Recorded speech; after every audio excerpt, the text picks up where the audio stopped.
Hola.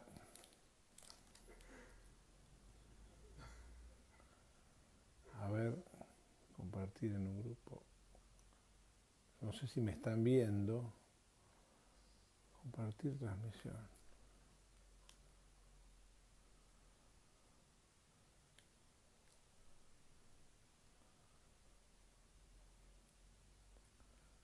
No sé si me están viendo. No tengo ni idea de esto yo.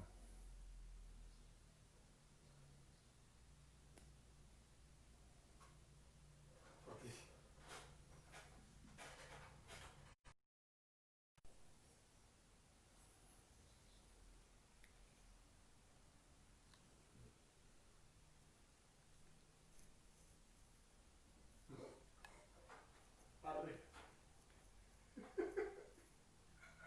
Arre. El mono va a dejar de pagar. Va a dejar de pagar el coso. El este se vuelve para luego. ¿Cómo puedo escribir acá? ¿Cómo? ¿No podés, gordo? Sí. ¿Y qué programa Ahí tenés? se sumó Suelen. ¿Pero podés invitar más?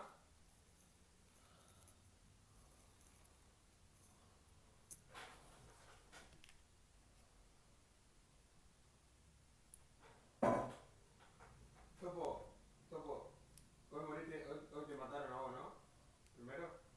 A ver si No sé. Suelen está. ¿A quién mataron antes? Bueno, Fracaso. ¿A vos? estoy ya en vivo. Bueno. Bueno, la Topo. cosa iba a ser diferente, Y no regalarte como pues Franco. íbamos a tener una charla con Suelen sobre habilidades visuales. Se cagó todo el Franco. Bueno, la cosa no salió como queríamos. La cosa no salió como queríamos y bueno, tuvimos que cambiar la modalidad. Bueno, a ver, aguárdeme un segundito que está mi hijo a los gritos. Ahí está, seguimos. Bueno, inicialmente vamos a tratar de hacer un planteo básico sobre la importancia que tiene la visión en el entrenamiento deportivo. Se está viendo bien, ¿no? El video, ¿sí? ¿Se ve bien? ¿Alguno que me conteste? Supongo, ¿no? Bueno. El asunto es el siguiente. Eh, la visión compone en la especie humana una cantidad importante de, de procesos que no solamente tienen que ver con lo que se ve, sino con lo que produce lo que se ve. En rigor de verdad, la visión per se no es un elemento eh, que trabaja solo de forma desintegrada, ¿no? Nuestro cerebro activa e integra absolutamente un montón de parámetros sensoriales dentro de los cuales se encuentra la visión. Esa visión que nosotros por ahí inicialmente tratamos de desglosarla y de desmenuzar sus partes para poder comprenderla y para poder entender de qué se trata, no es otra cosa que una parte de un proceso que en definitiva nos ayuda a sobrevivir. Y así lo ha hecho durante miles de años, cuando la supervivencia era algo real, ¿no? Hoy esa supervivencia se recrea en el mundo del deporte, pero no es más que lo mismo. O sea, la toma de decisiones que cada sistema nervioso establece, si bien cambian los contextos, son las mismas que hace miles de años cuando solo necesitábamos sobrevivir. Porque lo que se contextualizaba era la fusión o la integración de esas apreciaciones sensoriales con las acciones motrices para tener éxito en algún tipo de acto motriz determinado. Vale decir, la motricidad y la visión, si bien son dos cosas diferentes, son parte de lo mismo, porque, digamos, el proceso está en función de algo. El proceso de la visión está en función de la supervivencia. Y si emulamos a esa supervivencia en cualquier aspecto deportivo, esa supervivencia está traducida en ganar, ¿sí? En el éxito o en el triunfo, que son cosas diferentes, pero bueno, de alguna manera el triunfo condiciona esa supervivencia que tanto anhelamos. Bien, para esto, digamos, si bien esto es un concepto más bien filosófico, no podemos dejar de lado las implicancias que tiene la visión como modelo de, digamos, como acto sensorial y todo lo que la compone. Vale decir, no podemos dejar de lado qué es lo que sucede en el ojo a nivel refractivo o a nivel funcional.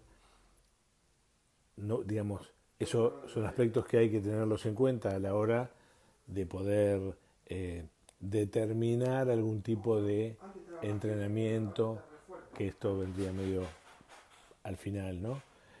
Tampoco podemos dejar de tener en cuenta los aspectos funcionales de la visión como concepto sensorial, que por ahí eso es más un trabajo que se ha especificado en la optometría comportamental o optometría funcional.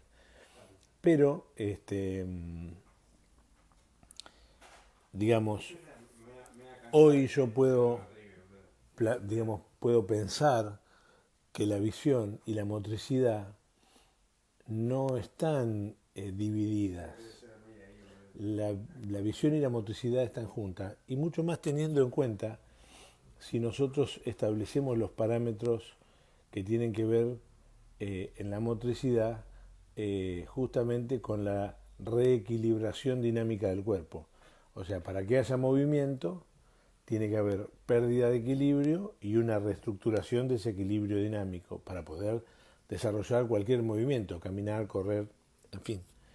Entonces, este asunto tiene que ver no solamente con los procesos de visión de lo que vemos, como estamos acostumbrados a plantearlo, sino en los procesos donde se vincula la oculomotricidad, digamos, esto que tiene que ver con la propiocepción oculomotriz, vinculado a la propiocepción del cuerpo en general, que se vincula a nivel vestibular, o sea, el sistema vestibular a través de los reflejos vestibuloculares, vestíbulos cervicales, vestíbulos espinales, establecen un mecanismo de, digamos, de integración de esa información sensorial y la proyección posterior, cuando se toma una decisión motriz, a la gestión de ese movimiento.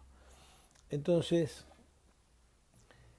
aparece una nueva visión o un nuevo concepto de visión a tener en cuenta, que no es solamente el aspecto refractivo al cual todos los optómetras estamos acostumbrados a enfrentar, sino que la visión tiene un concepto de abordaje mucho más global, donde la motricidad no está afuera, donde los aspectos de propiocepción tampoco están afuera, donde cuando se habla de propiocepción no se habla de estar parado arriba de un bosu haciendo equilibrio, como si fuera un equilibrista, sino la comprensión de esos procesos de percepción de lo que sucede en mi propio cuerpo, de esta encarnación de nuestro cuerpo y del posicionamiento que tiene este cuerpo en el espacio, donde influyen aspectos gravitacionales y todo se integra aún con digamos, dentro del proceso de la visión. Nuestra visión a nivel sensorial nos da una información sobre dónde estamos puestos en nuestro universo visual, y esta apreciación espacial compone o tiene correspondencia con esta propiocepción oculomotriz, porque para poder estar situados en un espacio, en un universo visual, nuestros músculos extraoculares tienen que tener posiciones determinadas.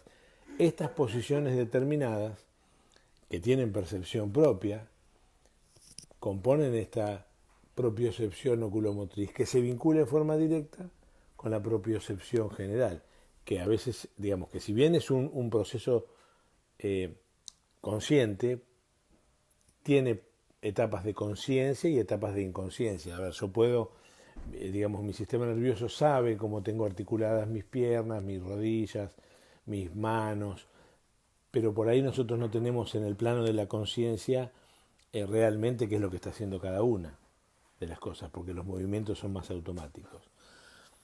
Y esto va por lo siguiente, porque cuando se habla de entrenamiento visual a nivel deportivo, muchas veces no se tienen en cuenta estos parámetros que son los que conforman en definitiva el movimiento. Entonces, si nosotros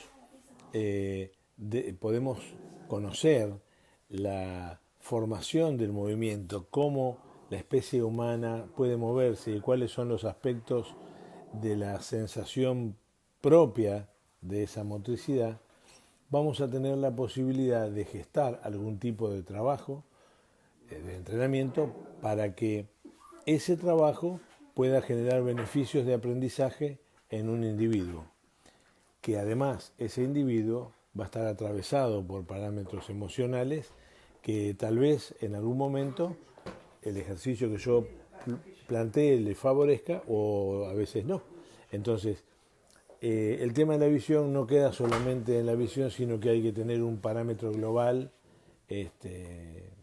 del asunto para poder tomar una decisión en cuanto a la gestión del entrenamiento deportivo. Este entrenamiento, digamos, que nosotros hablamos como visión deportiva, en realidad no tiene injerencia en los aspectos técnicos ni tácticos del juego que fuese. El entrenamiento visual simplemente lo que hace es tener un vínculo con las habilidades motrices básicas. La búsqueda de la potenciación es para que esas habilidades motrices básicas, como puede ser estar de pie, caminar, saltar, correr, girar, empujar, traccionar, tengan una mayor fluidez. Si yo tengo fluidez en la motricidad básica, la puesta en funcionamiento de esas habilidades sobre las condiciones técnicas o tácticas de un juego van a estar potenciadas. Si yo no tengo esa fluidez, seguramente voy a tener una condición de mayor torpeza o de mayor gasto energético para obtener un beneficio menor. La búsqueda de esto de hacer más fluida estas condiciones motrices básicas es lograr con un menor gasto energético un mayor beneficio motriz, mayor resistencia, mayores condiciones de fuerza. O sea, en realidad, cuando se habla de tener un deportista inteligente, como muchas veces se dice, yo no necesito un deportista que sepa sumar o que sepa el abecedario. Necesito un deportista que utilice sus condiciones, digamos, neuromotrices para restablecer su equilibrio dinámico en cualquier condición en la cual se encuentre. Entonces, en la medida que ese deportista reequilibre su cuerpo en forma dinámica, con mayor velocidad y con mayor precisión, lo más probable es que pueda tener una mayor performance deportiva, ¿no? Independientemente de que si es bueno o malo para jugar, y de que si esas acciones motrices terminan siendo buenas, digamos, eficientes o no, contextualmente hablando. Vale decir, yo puedo tener una acción motriz que fue beneficiosa para mi cuerpo, pero que no fue, o que fue insuficiente para el acto de juego. Puedo haberme comido un gol, o puedo no haber atajado la pelota, o puedo haber pateado la pelota afuera en el caso del fútbol, ¿no? Esto es extensivo sin ninguna duda a cualquier otro tipo de deporte. Pero como para hacer un resumen sobre la importancia que tiene esto, hay que estimar, y esto es un dato del doctor Hernández que seguramente anda por ahí, mira, mi primo me acaba de saludar. Te mando un saludo, Damián, tanto tiempo sin verte. El 50% de las interconexiones neuronales que tiene la masa del cerebro humano tiene vínculos directos o indirectos con la visión, desde el punto de vista sensorial, motriz y de integración con otros sentidos y con otras cuestiones que el cerebro maneja. Vale decir, es una cantidad tan importante de vínculos interneuronales, ahí está el doctor Hernández asintiendo, que nos hace pensar en que no podemos dejar de tener en cuenta esto a la hora de gestar un ejercicio. Y el tema es porque muchas veces se gestan ejercicios en los cuales se gastan demasiada energía y se obtiene un beneficio, digamos, de menor valía, porque no hay un aprendizaje correcto. Y el aprendizaje no es correcto porque no se tienen en cuenta los aspectos fisiológicos de la especie humana. Nosotros funcionamos de una manera y si conocemos cómo funcionamos, tenemos la posibilidad de ir potenciando esos aspectos motrices para posteriormente tener un deportista con un mejor desempeño, el famoso alto rendimiento. Bueno, realmente para rendir más, nosotros tenemos que potenciar todas las cuestiones neurofisiológicas que todos tenemos, por supuesto. Lo mismo cuando muchas veces se habla de visión periférica, todos tenemos visión periférica. Ahora, que podamos estar atentos a esa información que viene de nuestra periferia es otra historia. Entonces, todos estos aspectos que se vinculan con la visión no se quedan solo en la visión, sino se quedan en los procesos cognitivos que la visión nos vincula. O sea, esos procesos cognitivos como son los factores atencionales, la memoria, la percepción, todos esos, digamos, los trabajos se hacen desde allí para poder ir ajustando estas pequeñas notas para poder posteriormente lograr un mejor desempeño. Bien, a ver, yo no sé si quería hacerme algunas preguntas, como habíamos planteado al principio, pero bueno, al final tuvimos que cambiar el modelo de la charla. Pero si alguno quiere hacer alguna pregunta, con gusto las voy a contestar, si las sé, por supuesto. Pero bueno, mientras tanto vamos a continuar hasta que caiga alguna pregunta acá en el texto. Bien, pero para llegar a esos procesos cognitivos, tenemos que saber cómo la visión aporta esa información. Y la forma que la visión tiene de aportar la información, nosotros las nombramos habilidades visuales. Estas habilidades visuales tienen, digamos, si bien trabaja todo junto el sistema, porque no hay, digamos, no es que la visión periférica trabaja independiente de la visión central o de la agudeza visual estática o de la agudeza visual dinámica o de la sensibilidad al contraste. En realidad son todas propiedades que tiene el sentido de la visión. Me gustaría más llamarlas propiedades que habilidades visuales, pero bueno, están consideradas así.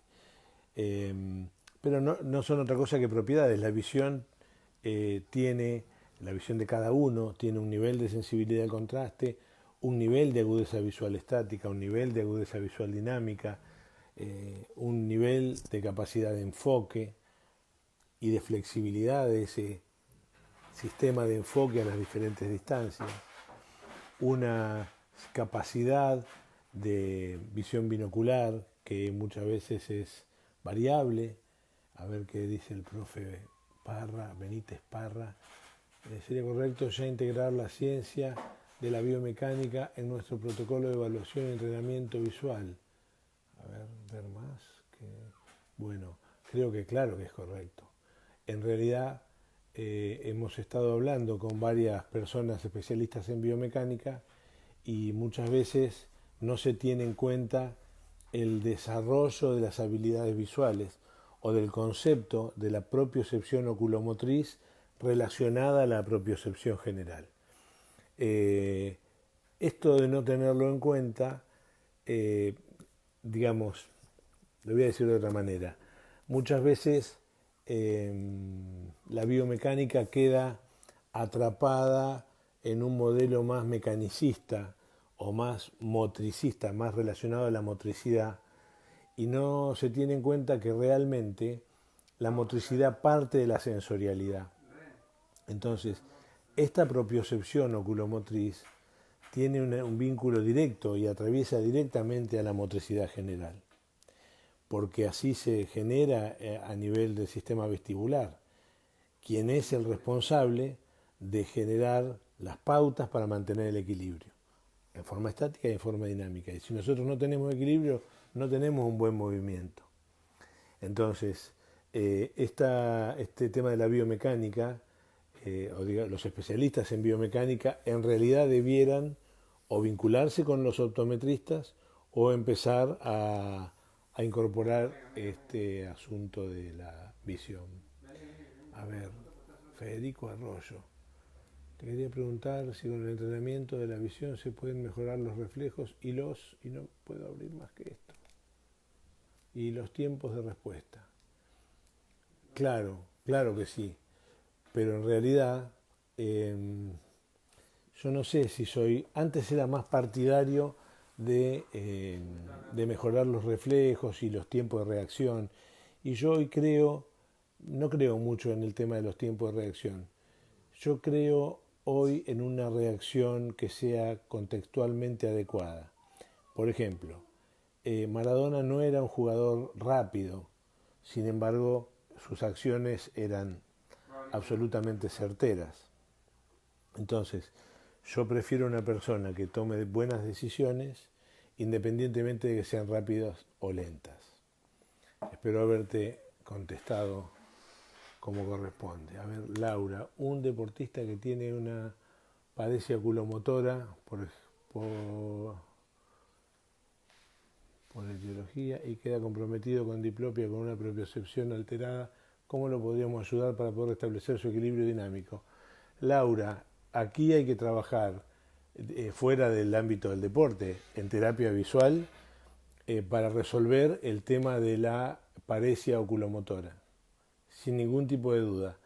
Si nosotros tenemos una paresia que compromete al sistema perceptivo porque hay una diplopía, no tenemos ningún tipo de posibilidad de resolver estimaciones de tiempo y distancia de aproximación ni de proyección del propio cuerpo. Por lo tanto, se ve absolutamente alterada toda la motricidad. Y esto queda excluido del deporte, su motricidad básica para sobrevivir. Primero hay que resolver en terapia visual el asunto de su paresia y después reeducar para que haya un verdadero reaprendizaje de los vínculos, de lo que quedó o cómo quedó, si se pudo recuperar totalmente, esos vínculos de la información sensorial, la condición oculomotriz y el nuevo planteo de equilibrio a nivel vestibular. Se debe trabajar de forma global, ¿no?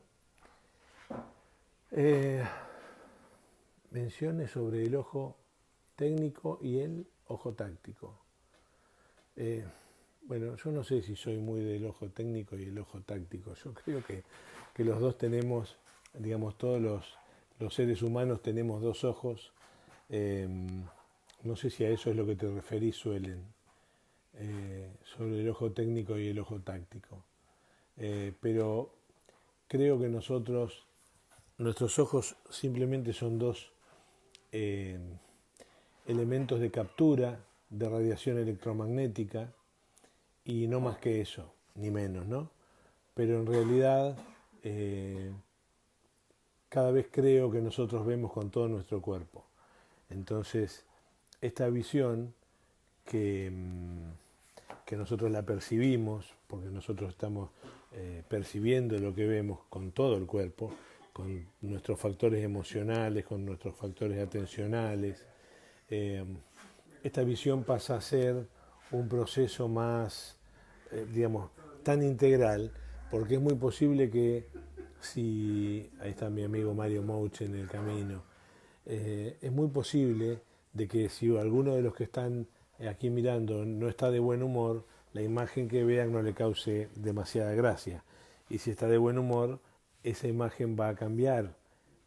Y los ojos son los mismos, digamos, y yo sigo siempre el mismo, y las palabras son las mismas, simplemente la forma de percibirlo va a ser diferente. Y esta percepción, que es absolutamente subjetiva, es condicionante para lo que se está viendo. Entonces, el tema de, muchas veces se hace un planteo del ojo técnico, el ojo táctico, el ojo director, el ojo que ve para adelante y el otro ve para el costado, es una locura fisiológica eso. Creo que realmente nuestros ojos tienen la capacidad para ser estimulados, o sea, nuestros fotorreceptores que están en la retina, para ser estimulados por la radiación electromagnética que ingresa a nuestro ojo a través de la pupila, y si todos los medios refringentes se encuentran en condiciones para que la luz pase y llegue enfocada al plano retiniano, esas células fotorreceptoras van a enviar a través de sus acciones, después de un proceso específico, un impulso nervioso que va a llegar al córtex occipital, que es el córtex encargado de la apreciación visual. Se va a dividir para poder, ese córtex, digamos, de alguna manera decodifica esa información en el contraste, el color, las líneas, en fin, y después lo vuelve a unir para poder proyectar e integrar en las diferentes áreas del cerebro esa información visual con los aspectos necesarios para esta supervivencia, que en el caso del deporte la contextualizarán en el juego. Pero no sé a qué iba con esto, pero en realidad la visión, con el tema de los ojos, que es el ojo técnico y el ojo táctico. En realidad los dos, ningún ojo tiene la posibilidad de tener una acción que tenga que ver con lo cognitivo diferente al otro. Los ojos son simples cámaras que absorben energía y la transmiten. El que genera las acciones cognitivas es el cerebro, es el sistema nervioso. Entonces, el que es técnico y el que es táctico es el sistema nervioso, no el ojo. Esto está descrito en todos los libros de fisiología del mundo. Sé que en el mundo del deporte muchas veces se habla de esto y se malinterpreta la acción que tienen los ojos como componentes del sistema de visión. A ver, ¿qué preparación debe hacer un optómetra que quiere entrar al mundo del deporte?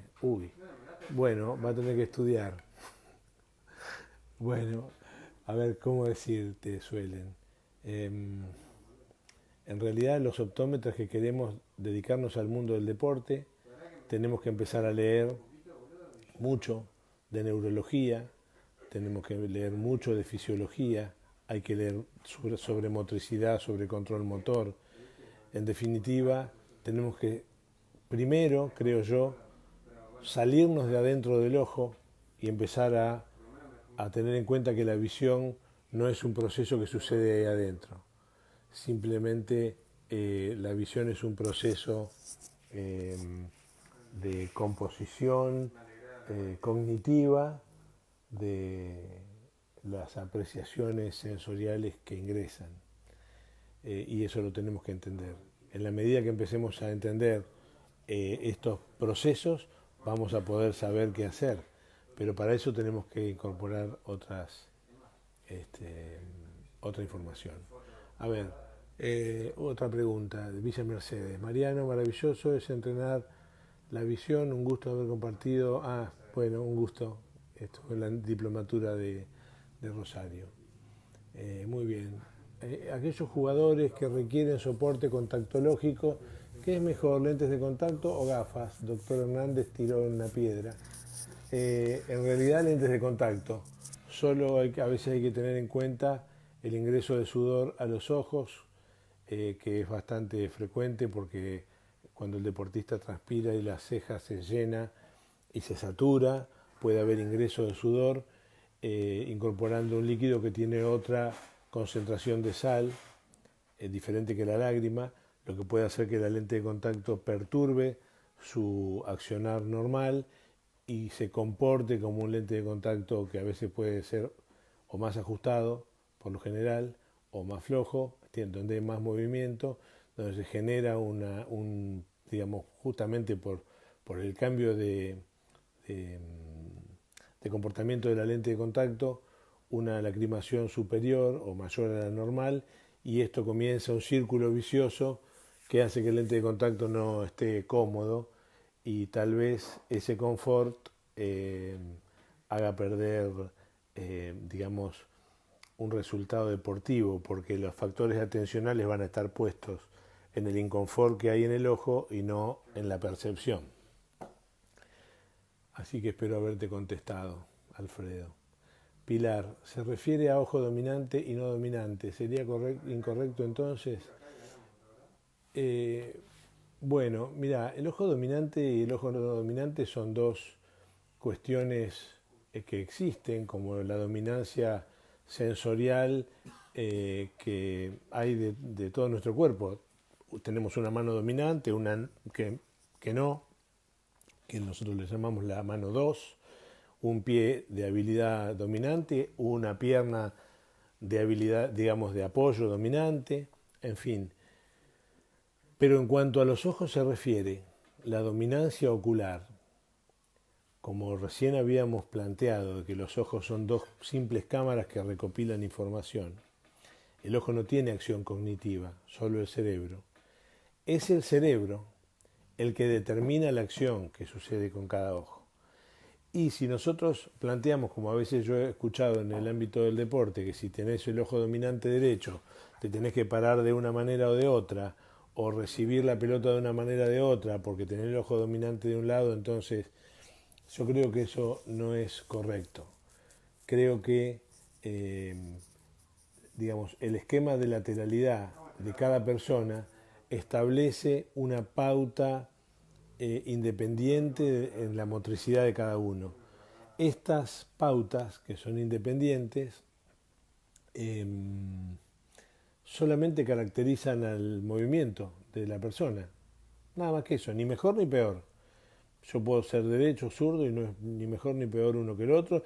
Puedo tener una lateralidad toda de un lado o una lateralidad cruzada, y tampoco ninguna de las dos va a determinar una persona que se mueva mejor o peor.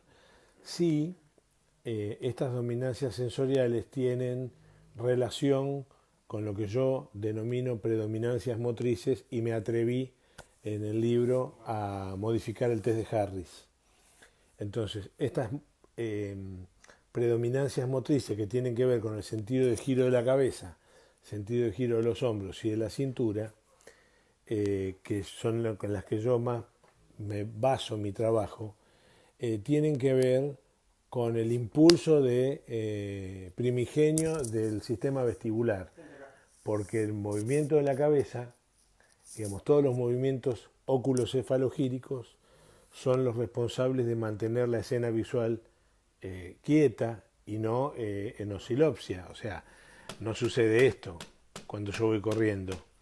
En realidad la escena sigue estable. Entonces, si estos movimientos oculocefalogíricos están controlados y yo tengo mayor facilidad hacia un lado que hacia el otro, se va a determinar por la cadena que hablamos hoy, de los reflejos vestibulares, una acción motora que tiene más facilidad para un lado que para el otro.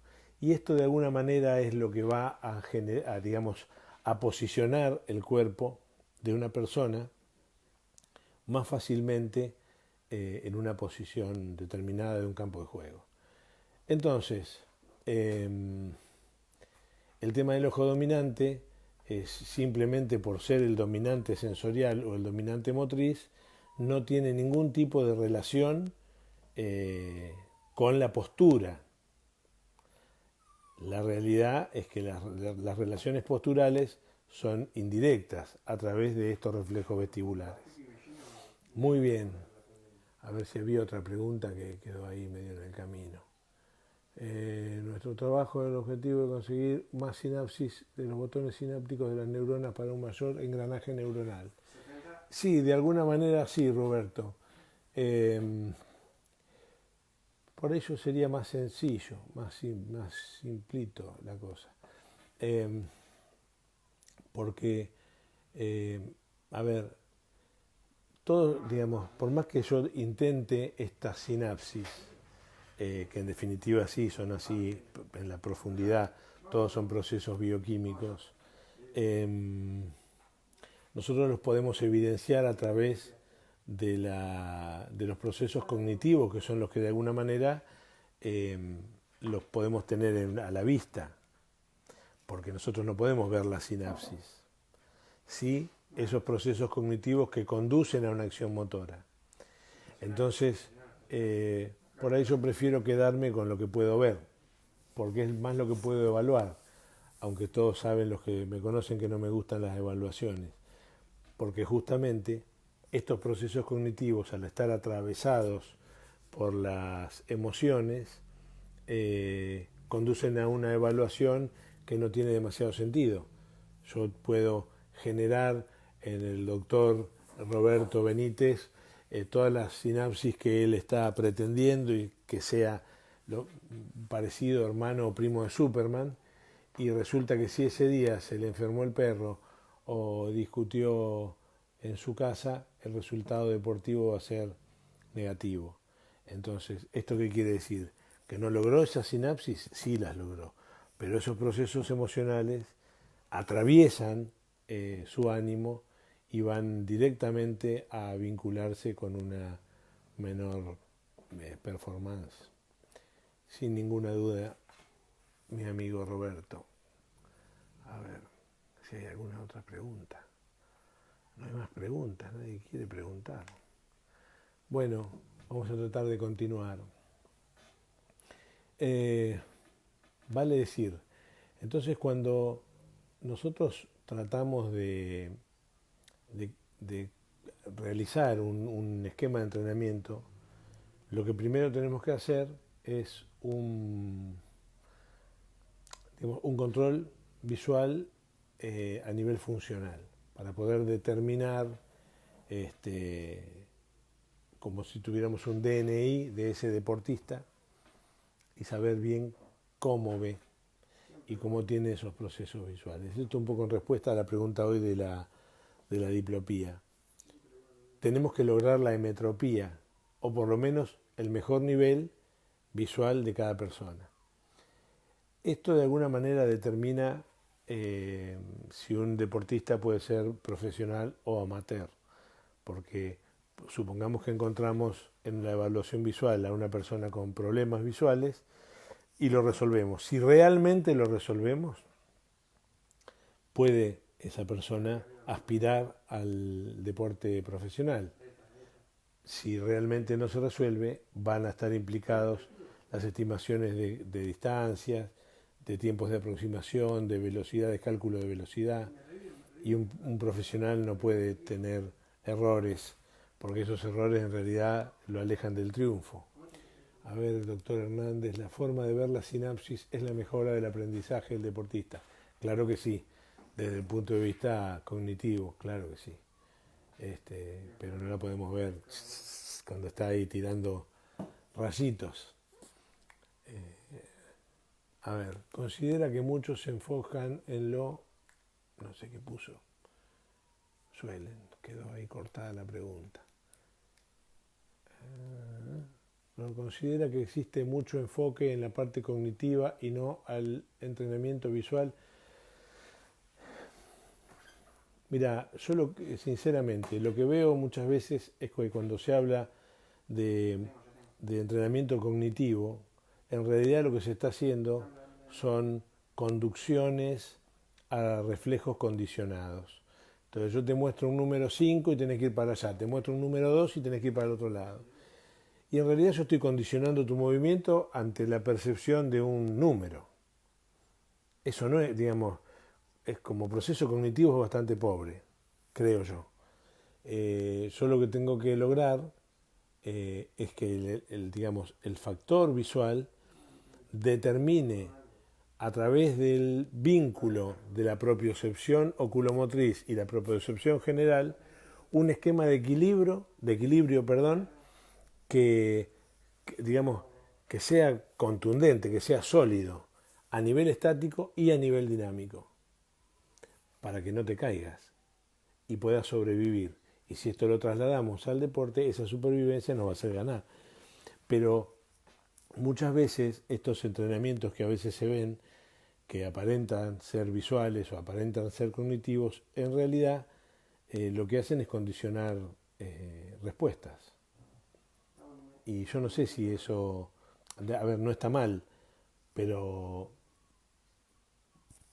podría decir que no engloban la realidad de la historia. Es bastante más complejo que una respuesta condicionada. Igual, digamos, números como colores. Es lo mismo. A ver si aparece otra pregunta que pensé que veía. No. Bueno, vamos a continuar entonces. Mariano Canchero, saludos. Bien. Estábamos en el tema del entrenamiento. Entonces, inicialmente, un control visual funcional para tener el DNI de esa persona. Esto nos determina de alguna manera que cada sistema de entrenamiento es individual para cada persona. Si bien nosotros podemos tener un esquema global, porque si trabajamos, supongamos, en un club de fútbol o de rugby donde hay una cantidad de jugadores importantes, trabajar de a uno es medio complicado porque no terminamos más. Hay un planteo general, existe un planteo general, pero la individualización de los casos es fundamental. Estos trabajos seguramente, o por lo menos yo considero que no se pueden hacer en grupos mayores de 4 personas. Nosotros podemos tener 3 grupos de 4 personas trabajando simultáneamente en diferentes estaciones, pero no podemos, porque no podemos ampliar demasiado más, porque tenemos que buscar entre las similitudes de juego y las similitudes de las personas a nivel sensorio-motriz para poder ubicarlos juntos y potenciarse así entre ellos.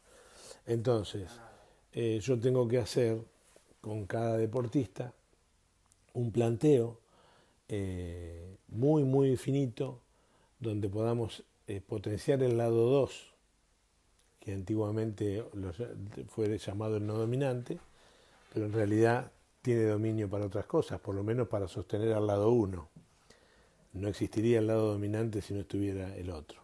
Entonces, darle la posibilidad a esa persona que tenga motricidad fluida, de giros hacia los lados, de caerse y levantarse con ambas piernas, de tener prácticamente la misma fluidez de un lado que del otro. A ver, no cabe ninguna duda de que, siempre por ahí pongo el mismo ejemplo, ¿no? Si nos largan un león, nosotros vamos a salir corriendo impulsándonos con la pierna naturalmente de apoyo. Pero en una condición de juego, si nosotros tenemos que salir hacia el lado que no es el más favorable, tenemos que poder hacerlo, sin gestar un movimiento compensatorio para salir siempre con la pierna que más nos favorece, porque ahí perderíamos un pulso de tiempo. Y como en el mundo del deporte el tiempo y el espacio son la clave, no podemos perder ninguno de los dos. Entonces, optimizando ese tiempo y ese espacio, vamos a tener una respuesta más certera, no sé si más rápida, como la pregunta de hoy, ese tiempo de reacción que sin duda se va a ir acortando, porque si yo tomo decisiones más precisas, el tiempo se va a ir acortando en cuanto a cantidad de tiempo, pero lo que más me interesa a mí es que ese tiempo, o el tiempo que fuese que tiene que llevar, sea correcto. En el caso del fútbol, traducido en cualquier aspecto del juego. Poder llevar el balón, gambetear con precisión, dar un pase con precisión, ver el espacio vacío, no dar un pase a una distancia inadecuada para que mi compañero gaste energía en ir a buscar esa pelota que por ahí puede conducir a nada. Simplemente tener una lectura cognitiva de lo que sucede en el juego para yo poder tomar acciones motrices que lo potencian. Entonces, esto no lo podemos hacer de a muchos. En realidad tiene que ser armar conjuntos de las personas que tienen más o menos las mismas características o en los mismos puestos. Los entrenamientos no tendrían que superar los 40 minutos, 50 minutos. Y esto, como cualquier entrenamiento, cuanto más veces a la semana y más estímulos, mejor. Es preferible menor cantidad de tiempo, pero mayor frecuencia, que tener una frecuencia, digamos, darle 2 horas de trabajo a una persona una vez por semana. Eso yo no creo que sea que cumpla con las normas del aprendizaje. Por ahí los profes que conocen más de didáctica y de todo este asunto pueden certificar de esto, ¿no? Que yo hablo medio de oído porque del tema del aprendizaje, bueno, los escucho a ellos. Pero bueno, creo que es así. Nosotros debemos ir lentamente, porque estos procesos, para que uno pueda aprender correctamente estos fenómenos sensorio-motrices, no se dan de un día para el otro. Son fenómenos que llevan unos meses y que si dejamos de trabajar, el principio de reversibilidad está dentro de las generales de la ley de cualquier sistema de aprendizaje. Si bien esto es como la bicicleta, no dejamos de, por más que si yo dejo de andar en bicicleta 5 años, agarro una bicicleta y salgo andando, pero no voy a estar fino. Entonces, por más que una persona genere este tipo de entrenamiento de integración multisensorial y después deje de hacerlo, seguramente no va a estar fino. Y a la hora de tomar decisiones, si no mantiene un nivel de entrenamiento por lo menos habitual, semanal, o por lo menos 2 o 3 estímulos semanales, realmente va a encontrar la diferencia a nivel motriz si lo vincula con su toma de decisiones, ¿no? Mucho más esto se ve en los deportes de equipo, porque en un deporte como en el tenis, por ejemplo, todas las decisiones parten del tenista. En el caso de un juego de equipo, hay muchas personas que toman decisiones. Entonces la cosa es bastante más compleja, porque nosotros a la hora de trabajar, a mí no me alcanza con que el deportista o que el grupo de deportistas ande moviendo los ojitos y corriendo atrás de las letras. En realidad, digamos, hay diferentes fases y una de las fases más altas es la integración del equipo de juego, para que realmente todas estas consideraciones se puedan, digamos, fusionar en los aspectos tácticos y técnicos. Y para esto debemos trabajar transdisciplinariamente con los técnicos y con los profes. ¿Cómo convencer a los entrenadores en general del beneficio del entrenamiento visual? Bueno, creo que esta es la epopeya de Don Quijote. Y sí, es bastante complejo, porque el entrenador tendría que saber un poquitito de fisiología, o por lo menos saber digamos, cómo aprende una persona. Si bien los entrenadores, cuando gestan los planteos técnicos y los planteos tácticos están haciendo entrenamiento visual, porque si yo mando una pelota, el jugador la ve, la sigue, hay seguimiento visual, hay factores atencionales dentro de la agudeza visual, dinámica y percepción periférica, en fin, hay entrenamiento visual, pero digamos, si nosotros le podemos hacer entender que si estos factores nosotros los trabajamos como más finitos, su trabajo técnico y su trabajo táctico va a estar potenciado y va a encontrar jugadores que van a rendir de otra manera porque van a tener una, digamos, una relación de su sensorialidad y su, digamos, su conjunción cognitiva como con mucho más fluidez en relación a su motricidad. Cuando eso lo vuelquen a los procesos tácticos o a los procesos técnicos del juego, va a tener mejor performance sin ninguna duda. Pero bueno, ¿cómo hacer para convencerlos? No sé. La verdad es medio difícil, pero bueno, ese va a ser otra etapa de nuestro camino, sin ninguna duda. A ver, si hay alguna otra pregunta que ande por ahí girando.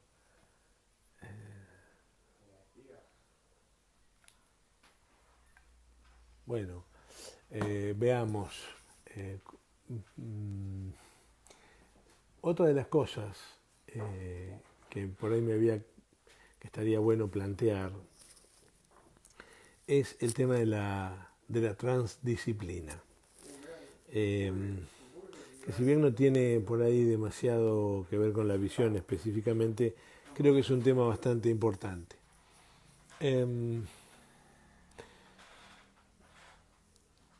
Si bien yo hoy les planteé la invitación a que un optómetra cuando se quiere dedicar a estas cosas tiene que empezar a leer de todo, en realidad no quiere decir que con esa información puede ejercer el trabajo de otro. Porque si bien yo pude haber leído algo de neurología, lo tengo a Alfredo Hernández al lado mío, que es neurocirujano. A la hora de que a mí se me ocurre alguna locura, lo llamo y digo, Alfredo, mira, a ver, pienso esto, ¿está bien, no está bien? Y discutimos los casos y discutimos los temas. Porque la información científica hoy se ha diversificado muchísimo y es amplísima. Entonces no tenemos posibilidades, si queremos trabajar seriamente, ¿no? Por supuesto, de abordar todos los temas. Sin embargo, entrenar a una persona requiere de todos los temas, porque el cerebro trabaja en forma integrada. Entonces, ¿cómo hago yo para abordarlo desintegradamente? No, que lo vea el profesor Mouche, pum, y lo mando y yo ni lo llamo. O que lo vea el doctor Hernández. En realidad, somos unos osados. ¿Cómo hacemos para abordar a un cerebro de forma desintegrada y pretender que aprenda si el cerebro trabaja en forma integrada? Entonces, creo que este tipo de trabajos exige exige pensar de la misma manera que el cerebro. Entonces, si nuestro sistema nervioso integra todas las funciones, nosotros debemos tomarnos el trabajo de integrarlo. Y lo debemos hacer. Y eso lleva tiempo y lleva esfuerzo. Pero en ello, tiene injerencia la optometría, la nutrición, la kinesiología, la fisiatría, la neurología, la oftalmología, en fin, hay un montón de actores dentro de estos procesos de aprendizaje. A ver, doctor Hernández, un ejemplo es la temática de las conmociones cerebrales en el deporte. Claro que sí. Estamos trabajando con el doctor Hernández sobre el tema de las conmociones cerebrales, especialmente en un conjunto de procedimientos donde ya están establecidos para el diagnóstico de conmoción cerebral, que ya son internacionales, a los cuales le hemos ido por ahí agregando algunas maniobras para detección de alineación ocular. Bueno, estamos ya terminando un trabajo que pronto lo publicaremos y bueno, de ahí se desprenden otros procesos que son bien más profundos de la optometría comportamental, más específicamente de la neurooptometría, que es lo que estamos planteando ahora para generar una especialidad en México, eh, donde la conmoción cerebral se lleva una gran parte del trabajo, especialmente relacionada con el deporte, más en deportes de contacto como es el rugby o el box o bueno, todo este tipo de deportes que por ahí tienen más posibilidades de fútbol americano, más posibilidades de llegar a este diagnóstico de conmoción cerebral. Así que bueno, ese es otro tema larguísimo realmente, pero muy interesante para debatir, que por ahí en otra oportunidad lo podemos hacer. Bien, ¿alguna pregunta en el camino? ¿Alguno que se le ocurra? Así después no andamos a las corridas con las respuestas. Bueno, vamos a continuar entonces.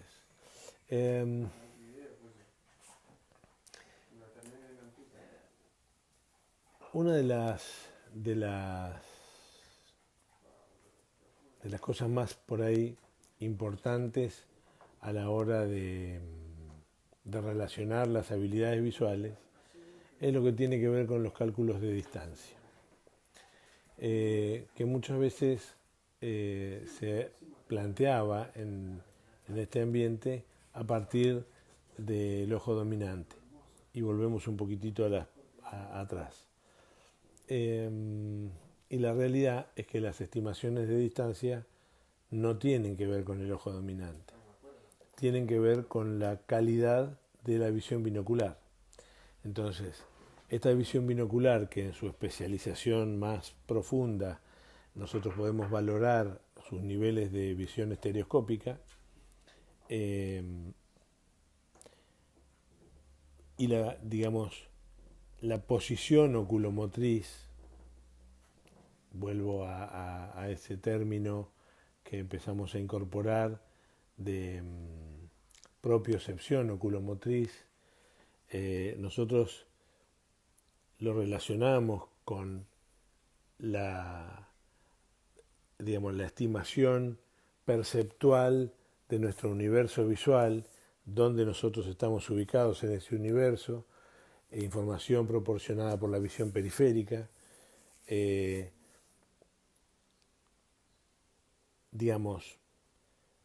Esta información sensorial,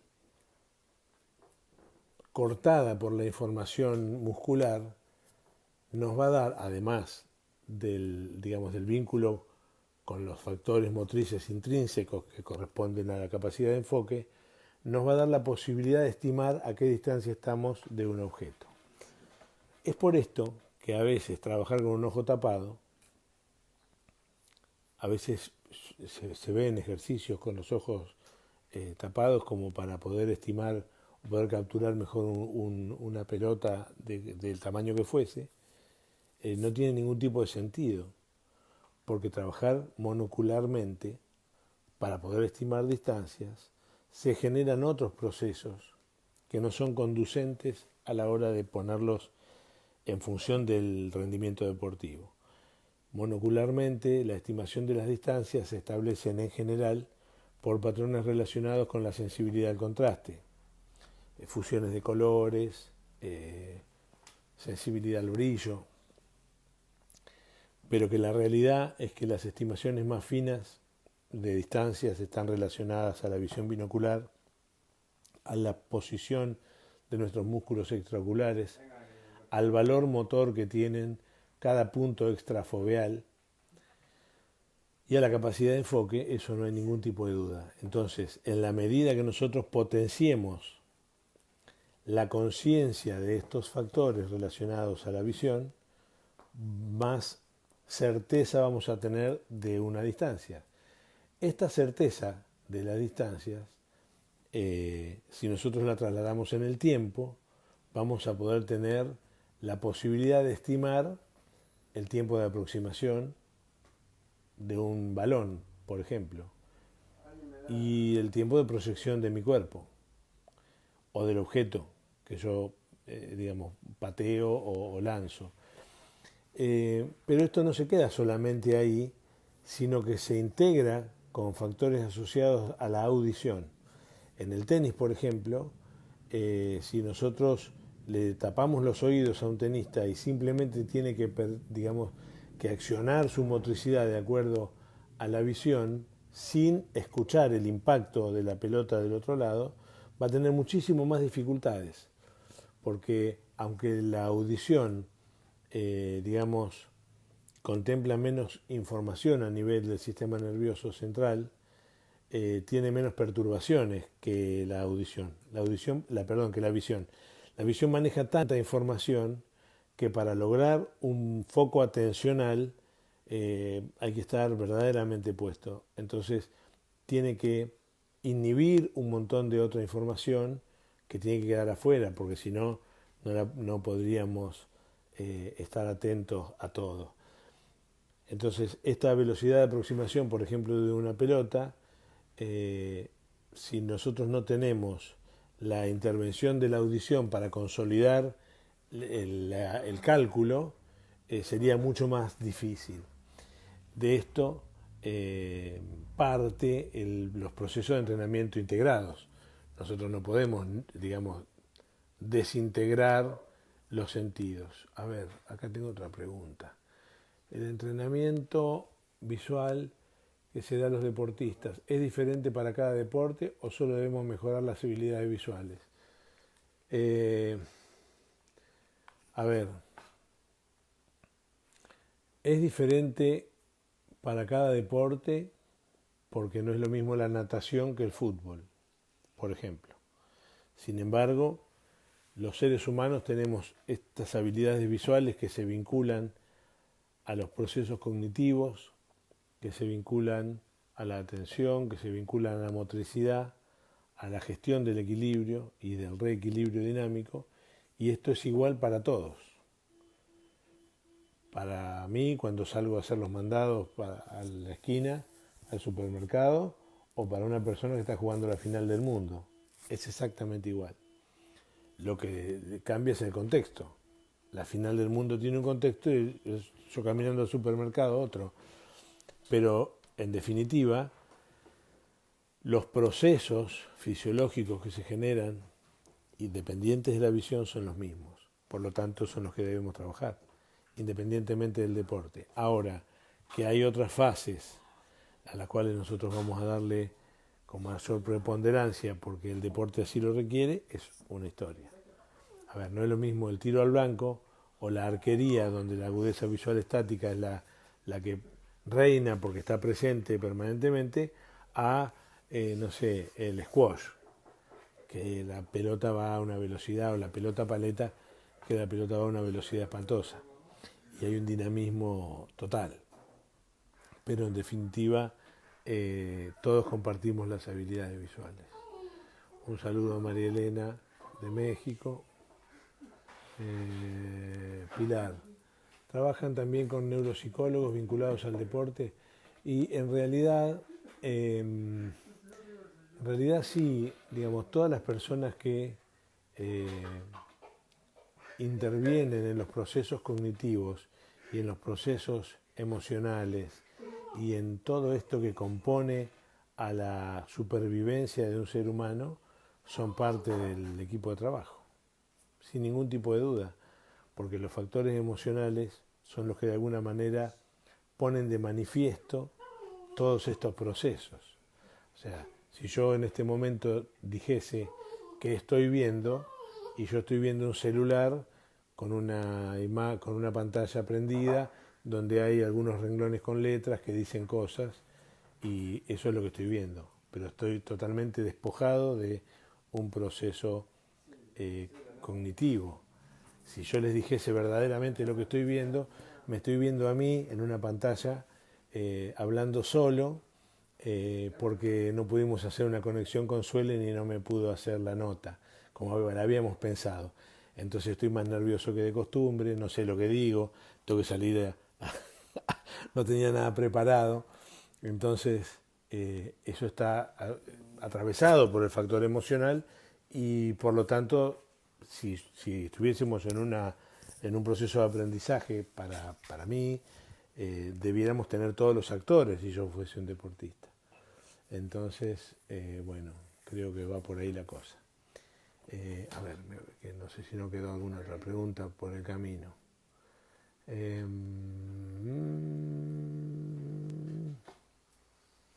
No, ninguna más. A ver. Bueno, no es tan así, Suelen, pero bueno, ¿qué va a ser? Tenemos que improvisar. Bien, a ver, ¿de qué quieren hablar sobre el entrenamiento visual? ¿Algo en especial, Suelen, que habías querido inicialmente plantear? ¿Mm?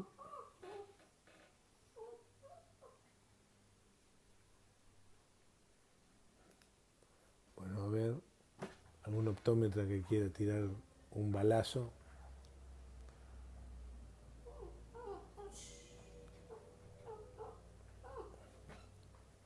Bueno, a ver qué otra cosa podemos hablar. Sobre el tema de la visión periférica. Mientras tanto, alguno hace una pregunta, porque me gusta más el tema de las preguntas. ¿De dónde nace la optometría deportiva? Bueno, la optometría deportiva en realidad nace en Estados Unidos, a principios del siglo pasado. Eso hicieron un estudio con un beisbolista que no me acuerdo ahora el nombre, que tenía una capacidad impresionante para impactar la pelota de béisbol sin errores, independientemente de cómo se la lanzaran. Entonces hicieron un estudio para tratar de ver el porqué, y ahí comenzaron los especialistas en fisiología de la visión a determinar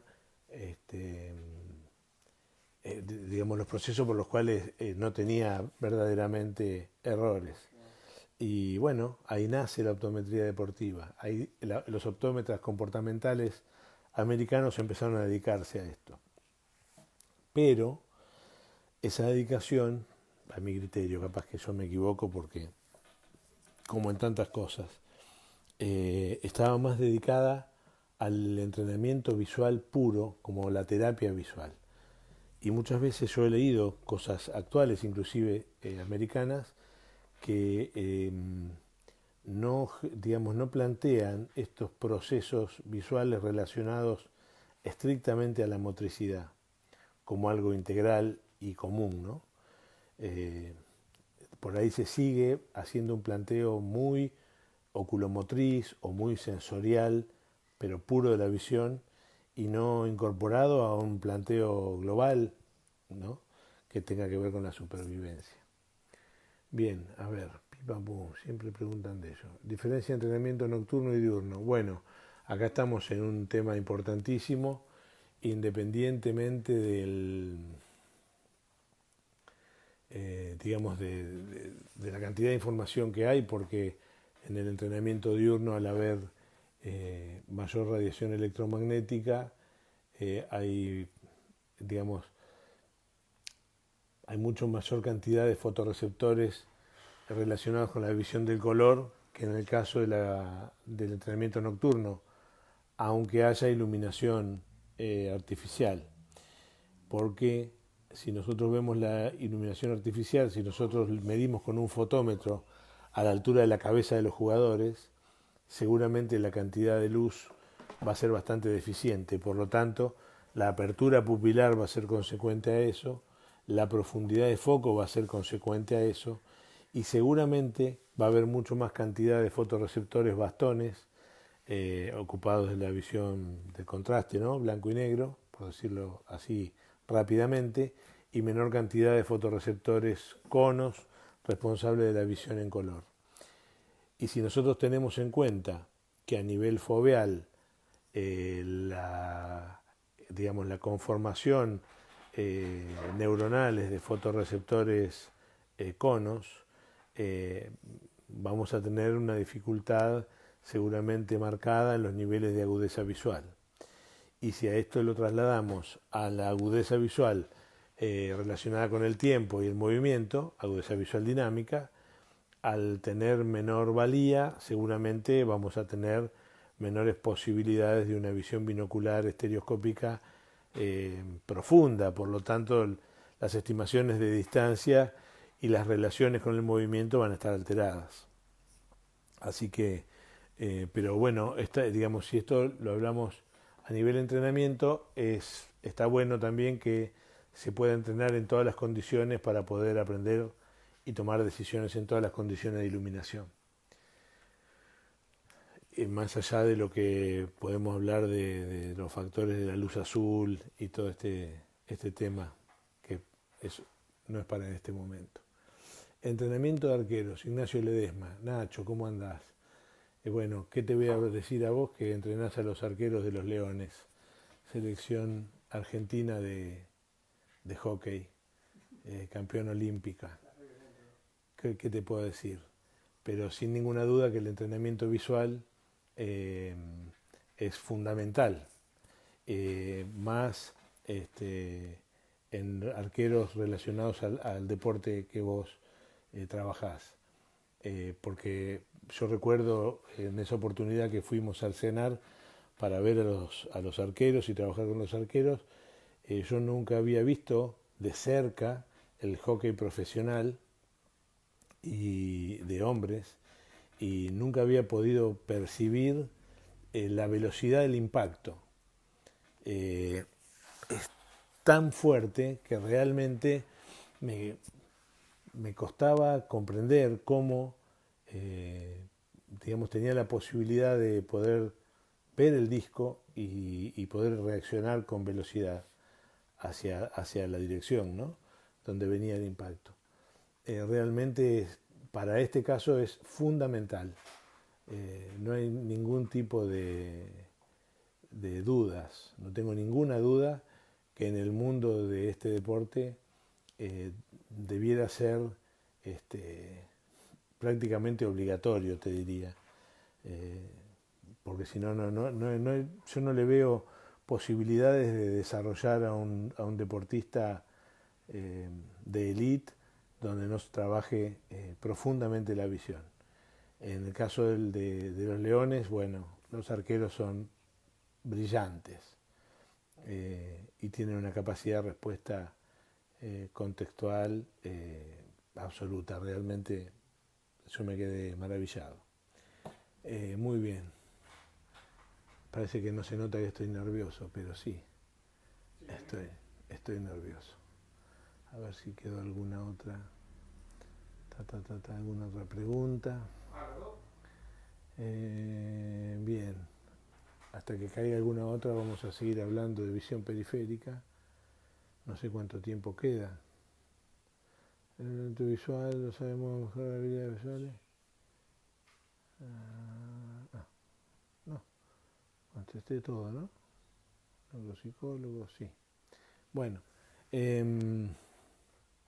a veces, continuamos con el tema de visión periférica. A veces, o por lo general, cuando se habla de entrenamiento visual, se tiene en cuenta la visión periférica como única, necesidad. Todos dicen, no, quiero entrenar la visión periférica, porque es importante. Pero no existiría visión periférica si no existe la visión central.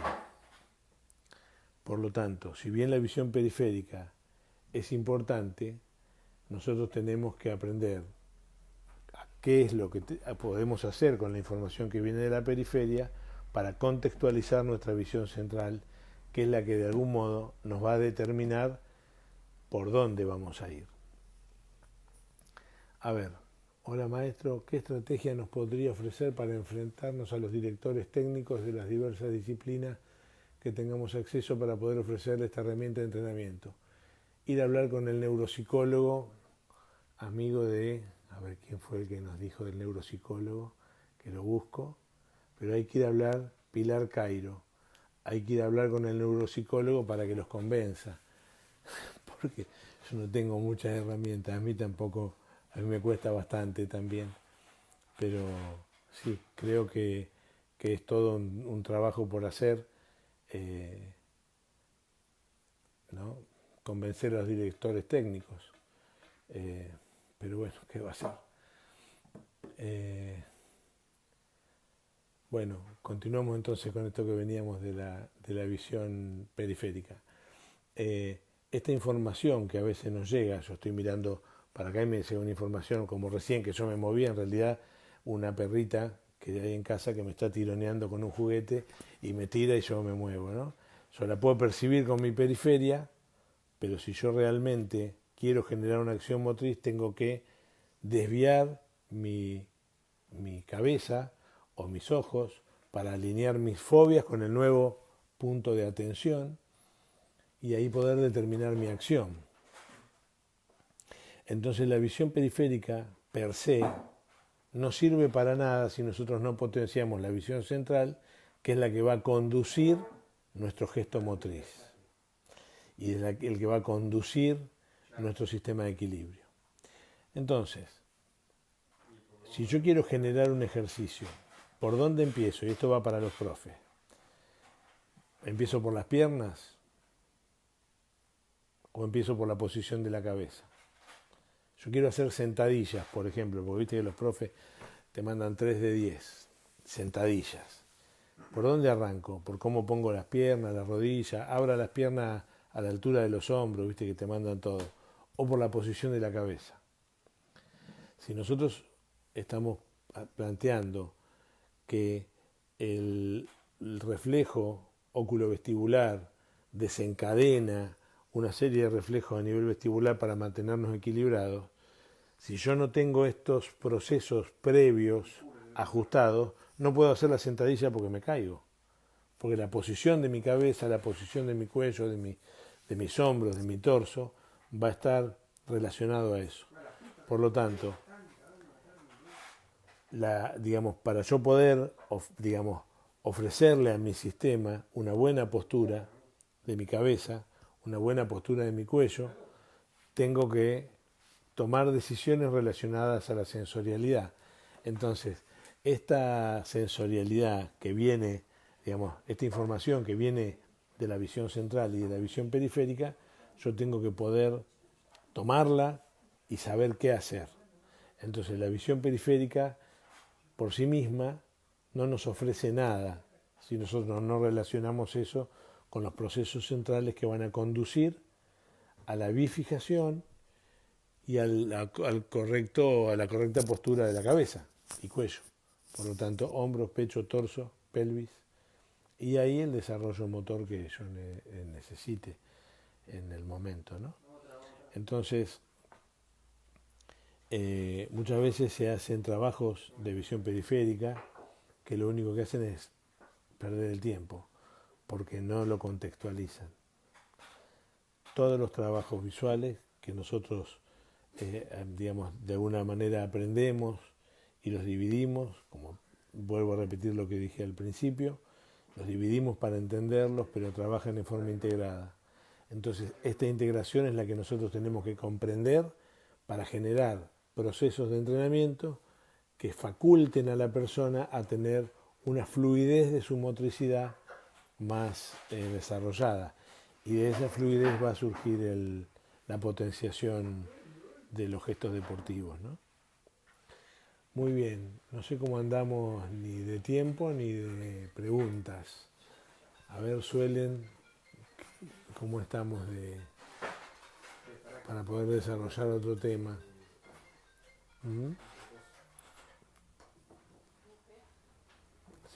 De paso miro si hay alguna otra pregunta. A nadie se le ocurren preguntas, a mí me encanta contestar preguntas. porque a veces parece que no las tengo. Ya en las últimas. ¿Cuántos minutos quedan? O alguno que tiene alguna preguntilla más, como para ir terminando. Preguntas para poder avanzar. No sé, puedo avanzar, pero bueno, estaría bueno que sea medio un ping-pong. Bueno, a ver, vamos a tirar otro tema, de otra habilidad visual. Por ejemplo, agudeza visual estática. La agudeza visual estática es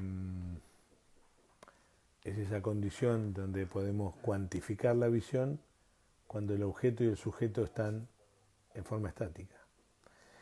En el único deporte que se genera es en la arquería o en el tiro al blanco.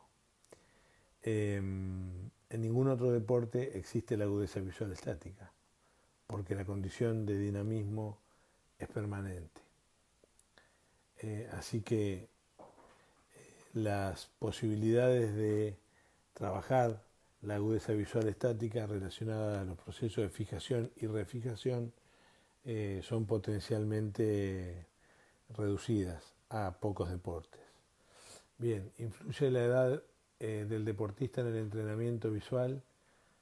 Bueno, esto es una respuesta que le voy a dar a Alfredo, que ya se la di, porque esto surgió de hace en otra charla. Y voy a dar la misma respuesta. Supongamos, digamos, en un niño a partir de los 8 años, ya todos los optometristas sabemos que 6, 8 años, el sistema visual está maduro. Entonces yo puedo trabajar de la misma manera con un niño que tiene su sistema maduro que con un adulto que tiene el sistema maduro. Lo que varía de la madurez es la madurez intelectual. Entonces, si yo pusiese un objeto como un elemento, digamos, estimulante, yo pongo un lingote de oro y se lo muestro a un niño de 8 años, seguramente el niño va a tomar ese lingote de oro como un estímulo. Yo digo, anda, toca el estímulo y volvé. Y el niño va a ver el lingote, va a ir, tocar el estímulo y vuelve. Pero si me dicen a mí, me lo llevo al estímulo. Porque el lingote de oro tiene, para mí o para cualquier adulto, otra connotación, porque nosotros tenemos otro tipo, los adultos tenemos otro tipo de desarrollo intelectual que no el niño. Entonces, si bien a nivel visual, tanto el niño de 6-8 años como los adultos tienen el mismo tipo de madurez sensorial, no es el mismo tipo de madurez intelectual. Por lo tanto, tiene que haber variaciones en los esquemas de entrenamiento. Estos esquemas de entrenamiento en los niños tienen que estar más relacionados a lo lúdico. Y nosotros podemos pensar un poquitito más profundamente. A ver, ¿qué habilidad considera más importante para el fútbol? Todas. Todas.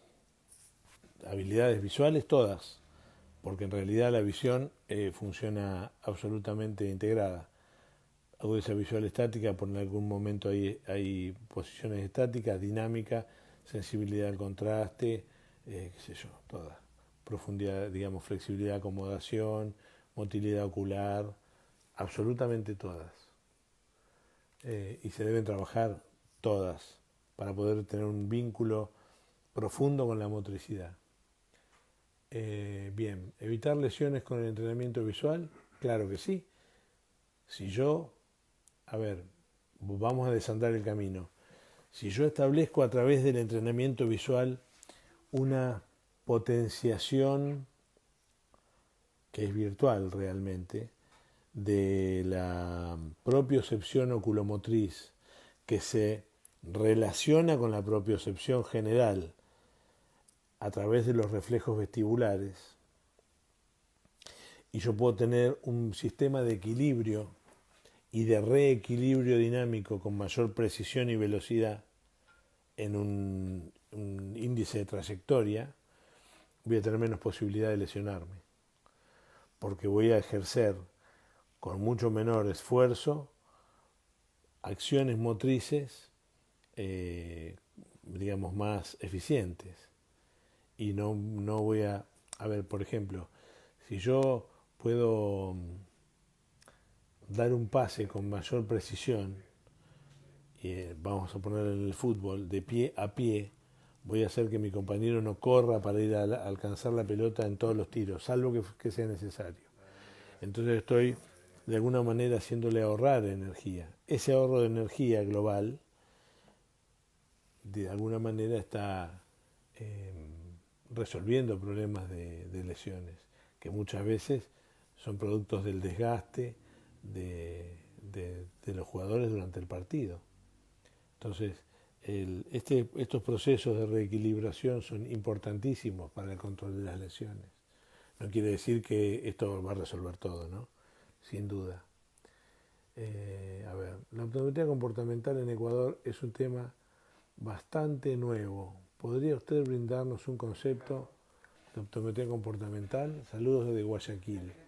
Bueno, te recomendaría, Judith, que te contactes con Roberto Benítez Parra, de Ecuador, un gran optómetra comportamental, que te va a saber orientar realmente en este tema.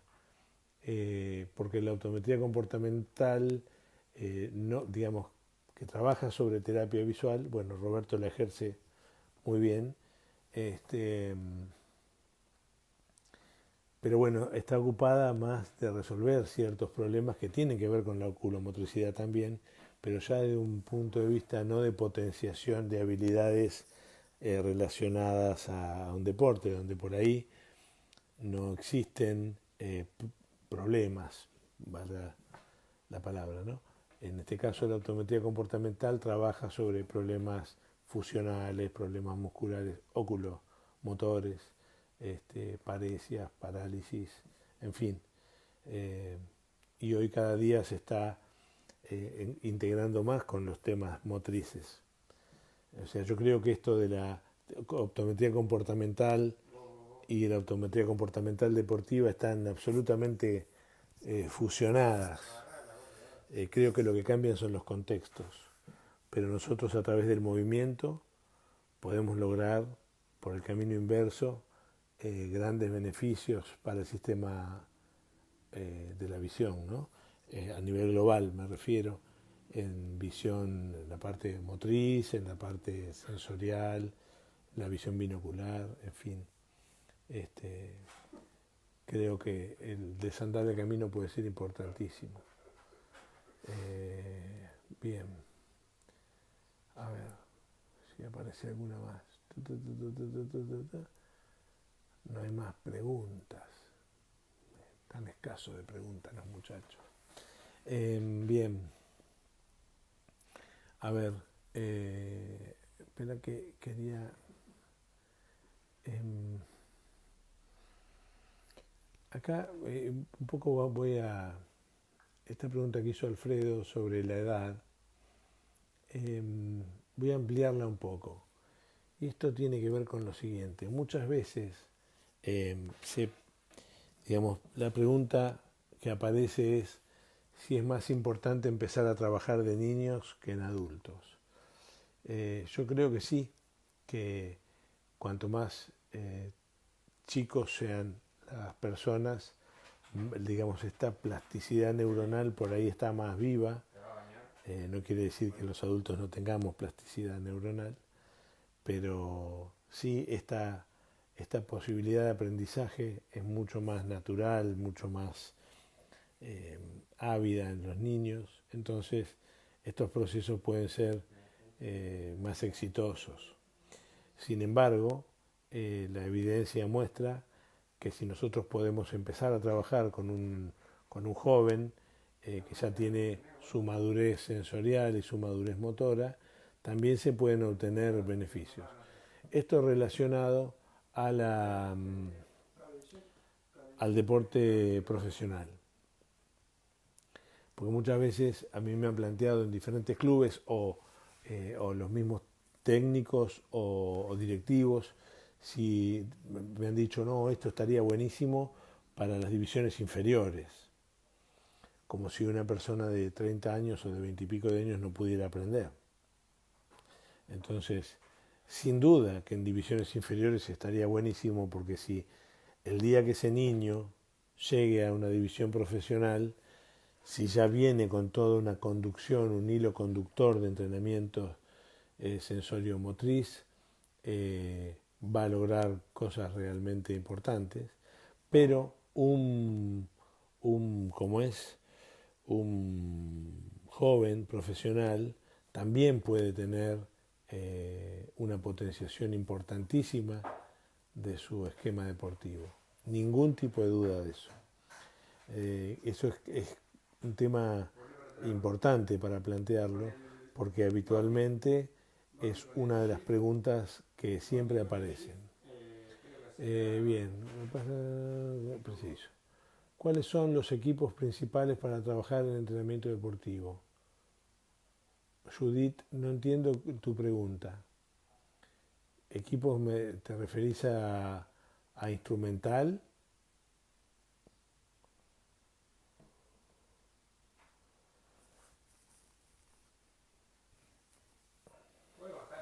Bueno, acá mientras Judith me contesta, me aclara su pregunta, le vamos a hablar con Alfredo. En los certificados de aptitud psicofísica en deportes no se incluye una evaluación visual, pero sí para obtener licencia de conducir. ¿Cómo cambiar la realidad? Bueno, esto es un dato fundamental. En general, y más teniendo en cuenta los deportes profesionales, las evaluaciones visuales que yo he podido ver que se realizan son simplemente de agudeza visual estática. Lo paran o lo sientan al jugador frente a una carta de Snellen y bueno, le preguntan hasta dónde ve, y hasta dónde ve, eso se toma la nota y se terminó. Y si precisa lentes de contacto, el deportista se lo hace en su casa con su contactólogo amigo y nadie tiene ningún tipo de control. Yo creo que la historia clínica de un deportista tiene que ser de la misma intensidad que una verificación técnica vehicular, donde se tienen en cuenta todos los aspectos funcionales a la motricidad, entre ellos la visión. Y esto debe ser obligatorio. ¿Cómo cambiar la realidad? Es más o menos parecido a cómo convencer al técnico, pero estimo que tenemos que trabajar sobre eso. Todos los profesionales de la salud que entendamos este asunto debemos trabajar en cambiar, porque es imposible pensar que en un equipo, por ejemplo, de fútbol, se compre un arquero sin saber si ve o no ve. Es una barbaridad, pero bueno, es así. A ver, equipos instrumentales, contesta Judith. Bueno, instrumentales hay una variabilidad importantísima, porque se puede trabajar con elementos muy económicos y hasta trabajar con elementos de muy alto costo. El asunto es saber qué hacer con ambos. Pero instrumental, mientras establezcamos el valor del estímulo, es muy variable. Yo no me engancho con ningún particular. Sobre la importancia de la agudeza visual dinámica. Bueno, la agudeza visual dinámica es, digamos, la ley de nuestra vida. Yo acá muevo la cabeza y mi cantidad de visión tiene que ver con el pequeño dinamismo que estoy generando con el movimiento de mi cabeza y la compensación de los músculos extraoculares para mantener mis fobias puestas en un texto y poder leerlo. Así que es fundamental trabajarlo. Bien, los equipos que los optómetras debemos tener para trabajar en un entrenamiento visual deportivo. Bueno, primer equipo, el mismo que tenemos para atender a cualquiera, porque las personas que forman parte de un equipo deportivo son personas, tienen dos ojos, una cabeza, como cualquiera. Entonces, la evaluación visual corresponde a las generales de la ley. La historia clínica es exactamente igual que para cualquier persona. no cambia. Lo único que cambia es que uno viene de pantalón corto a atender y los otros no, nada más. Después, el equipamiento que tenemos que tener para el entrenamiento, digamos, puede haber, nosotros desde Brain Vision Training hemos hecho un desarrollo de unas cartas de entrenamiento donde se establecen patrones de estímulos para trabajar los movimientos sacádicos, los movimientos de seguimiento, agudeza visual estática, dinámica, en fin. Pero esos estímulos se pueden conseguir sin esas cartas y sí con otros estímulos, como conitos o lo que fuese. Hay un montón de posibilidades que quedan en la creatividad de cada uno, independientemente de que uno elija uno u otro sistema para poder generar los estímulos. ¿Cómo influyen, a ver, Sergio, cómo influyen los problemas de visión en la toma de decisión a la hora de ejecutar una acción en el deporte? Bueno, a ver, supongamos, mira, mi amigo Darwin de Ecuador, Darwin Sarango, un gran abrazo, profe, impecable. Si nosotros tenemos un problema de visión, vamos a decir, yo soy hipermétrope y astígmata. Si me pongo mis gafas o me pongo lentes de contacto, tengo una buena resolución, un buen nivel visual. Ese nivel visual puedo, digamos, con ese nivel visual puedo tener una visión estereoscópica profunda, donde puedo determinar muy bien los detalles y tener un muy buen estado de estimación de distancias, tiempos de aproximación, en fin, una buena percepción espacial, una muy buena situación en mi espacio. Ahora, si yo me quito los anteojos y mi visión aparece un poco más borrosa, seguramente que eso borroso, que va a ser, digamos, peor la visión cuanto mayor sea el defecto refractivo, y cuanto peor sea, más va a afectar a estos procesos sensoriales de los cuales van a depender los procesos oculomotrices. Y si esos procesos oculomotrices terminan siendo ineficientes porque la sensorialidad está afectada, el reposicionamiento de la cabeza va a estar alterado, aunque no en la posición, tal vez en el tiempo de ejecución. Y perdimos. Si yo llego tarde, si pasa la pelota antes que la mano del arquero, es gol. Entonces, estos procesos de visión que tienen que ser absolutamente ajustados, tienen relación directa con la motricidad, porque es todo parte de lo mismo. Entonces, no hay ninguna duda que una visión alterada va a alterar todo el proceso motriz. No es que la toma de decisiones, el proceso motriz general. Bien, a ver, mi primo Guille, ahí mirando. Bien, a ver si me quedó alguna pregunta por ahí. Bueno, una pregunta que le habíamos dado poca relevancia, pero no la tiene, es el tema de la agudeza visual dinámica. La agudeza visual dinámica, nosotros establecemos la cantidad de visión o la cuantificamos la visión de acuerdo a la relación entre el objeto y el sujeto, digamos, al dinamismo que hay entre el objeto y el sujeto. En general, y en todos los deportes, el sujeto y el objeto tienen una interrelación dinámica. Es muy, digamos, son muy pocos los deportes donde no hay condición estática. Porque, por ejemplo, en el automovilismo, aunque la pista está estática y el automovilista es dinámico porque es el que va, como hay otros competidores dentro de esa cinta estática, también interviene la agudeza visual dinámica, donde, digamos, puede haber varias formas. El sujeto estático y el objeto dinámico, agudeza visual dinámica. El sujeto dinámico y el objeto estático, como la pista, también es dinámica, pero ambos dinámicos también es dinámico. Y en muchos deportes todo esto está interrelacionado, porque en el caso del fútbol o el rugby los arcos están estáticos y el que se mueve es el jugador, el campo de juego está estático, pero bueno, toda la condición general es dinámica. Alfredo, tiempo y espacio son dos variables que usamos permanentemente desde lo visual, percepción y motricidad. Absolutamente. Mi amigo Fabián Dabove tirando flores ahí. Bueno, un abrazo, Fabián. Muy bien. Entonces, continuamos con el tema que esta agudeza visual dinámica en realidad nos da la posibilidad de mantener nuestras dos fobias puestas en el objeto atencional. Y la clave está en el trabajo de la atención.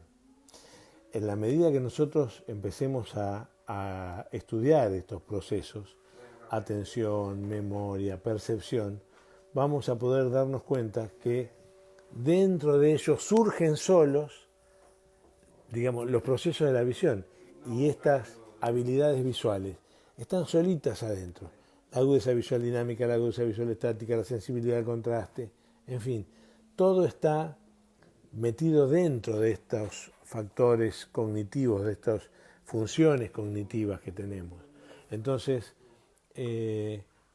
muchas veces pensar en la visión, y volvemos al inicio de la charla, como un proceso netamente sensorial, o decir, ¿qué es la visión? Un sentido que nos permite apreciar o nos permite ver. Yo creo que la visión en la especie humana tiene una relación tan profunda con la supervivencia, con esto de que hoy hablábamos de que el 50% de sus conexiones neuronales en el sistema nervioso central están relacionados con la visión, directa o indirectamente. Esto es tan profundo que pone la visión en un plano diferente, en un plano más filosófico, donde tiene que ver las emociones, donde tiene que ver esto que por ahí nos da gusto de ver, independientemente de lo que estemos viendo. O sea, yo puedo decir, no sé, tengo una lámpara atrás que está quemando la imagen, ¿no? Y una lámpara adelante también. Y yo puedo decir, qué sé yo, que la imagen está velada, o que me gusta o que no me gusta. La imagen velada o la imagen no velada tiene que ver con lo que veo, pero no con lo que siento. Pero lo que siento en realidad es la expresión de lo que veo. Y esto que estoy sintiendo, y que está relacionado porque las emociones, digamos, tejen como una red dentro de estos procesos, son los que nos van a permitir tomar decisiones y conducir a los actos motrices y contextualizarlos al mundo o a ese pequeño universo del deporte que practicamos. Entonces, no podemos dejar de pensar en el dinamismo, porque el movimiento está hecho de dinamismo y la vida está hecha de dinamismo. Cuando éramos simios y bajamos al piso nos tuvimos que mover para sobrevivir hace millones de años. Y esto es lo que hacemos hoy día, solamente que intentamos alcanzar un objetivo en el deporte. Yo un poco hoy lo que quería plantear, aunque diferente de lo que inicialmente habíamos pensado, era un poco, digamos, dejar la semilla de la importancia que tiene la visión en el deporte, o en realidad en cualquiera de los... Mira, acá está mi amigo Jorge Toscano, piloto internacional de vuelo, que también, si ve mal, el avión aterriza mal, vamos a decir, o anda a los panzazos. Pero la realidad es que bueno, la visión está puesta en la especie de una manera, digamos, donde tiene proporciones desmedidas, y a veces no le damos la real importancia. Profe, Daniel, sos de Chile, Daniel, me acuerdo de vos. ¿Es importante estandarizar los protocolos de circuitos visomotores o es más importante ser originales y funcionales para la ejecución de estos? A mí me gusta más ser originales. La estandarización, a mí por lo menos, ¿no? Yo la utilizo más para, digamos, todas las evaluaciones, pero a la hora del aprendizaje, no todo el mundo aprende igual. Por lo tanto, aunque puedo tener ciertos estándares, los tengo que ajustar a las personas, sin ninguna duda. Así que todo es medio así hecho en forma experimental, ¿no?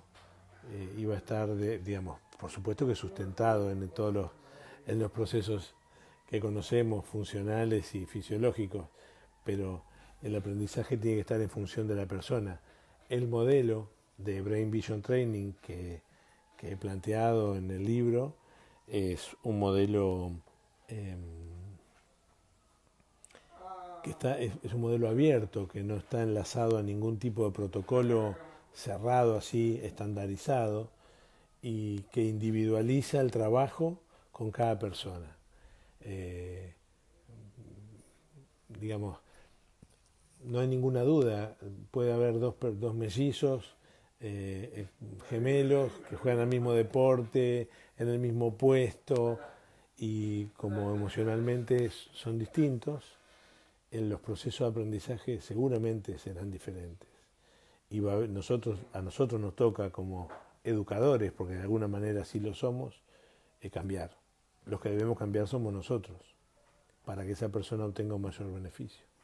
Hola Rosaura, mi compañerita de primario. Bueno, no sé si hay algunas preguntas más. No sé, dime, Suelen, cómo estamos de tiempo, porque este es tu espacio. Me queda el 10% de batería. Esto es una cosa terrible. En cualquier momento me quedo sin batería y bueno, por las dudas lo saludo ahora, pero me estoy quedando casi sin batería.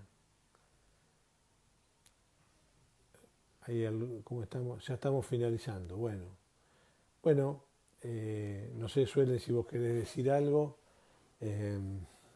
Me faltó el mate, es verdad, Roberto. Esto es porque no está Mario. Estuvo hace un rato, pero bueno. Chao, Paola, nos saludamos. Bueno, espero que les haya gustado. Ha sido un poquito accidentado todo este asunto. Mauricio, entrenamiento visual más postura, claro que sí. Mauricio, especialista en postura. Aquí es donde debemos trabajar. No hay ningún tipo de duda que la visión tiene un acto directo con lo postural. Ya lo hablamos en el día de hoy.